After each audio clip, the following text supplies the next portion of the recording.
কি নাম আপনার? জি, আমার নাম তিশা। এখানে কেন আসছেন?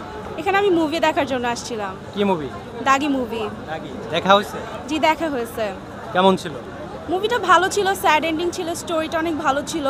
প্লাস হচ্ছে ডিএনএ টেস্টটা না করলে ভালো হতো।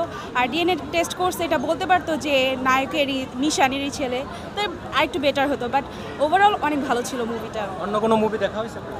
না, এখনও দেখা হয়নি, তবে বরবাদটা দেখার ইচ্ছা আছে। বরবাদ কবে দেখবেন?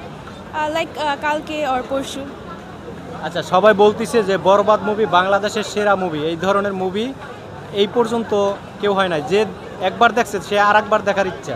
তো আপনি বরবাদ রেখে এই দাগি কেন দেখেন?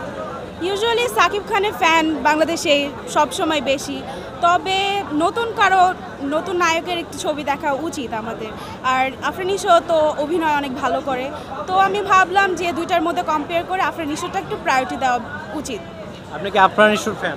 জি, আমি ওর অনেক আগে থেকেই ফ্যান। এখন অনেক যারা শাকিব খানের ফ্যান না, এই মুভি যেই দেখে বের হয়ে কয় আমি ফ্যান হয়ে গেছি। এটা তার অ্যাক্টিং লেভেলটা অনেক ভালো, তার স্কিলটা ভালো, এই কারণে হয়তো বা তার অ্যাক্টিংটা অনেক ভালো হয়েছে মুভির জন্য। সে ইফোর্ট দিচ্ছে অনেক ভালো, এর জন্য তার মুভিটা হয়তো ভালো হয়েছে।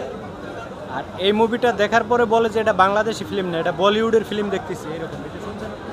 এটা আমি অ্যাকচুয়ালি শুনি নাই, তবে তার অ্যাক্টিংটা অনেক ভালো ছিল, এর জন্য হয়তো বা মুভিটাকে সে অনেক লেভেল আপ করতে পারছে। এটা অনেক বড় বাজেটের মুভি, একদম। জি, আমি জানি এটা 20 কোটি বাজেটের মুভি, তবে ভালোটার সাথে কম্পেয়ার করে একটু মিডলে যেটা আছে সেগুলোও দেখা উচিত, তাই না? তো আমি দাগিটাই দেখলাম, প্রায়োরিটি দিলাম দাগিটা। এখন আপনি কি বরবাদ দেখবেন?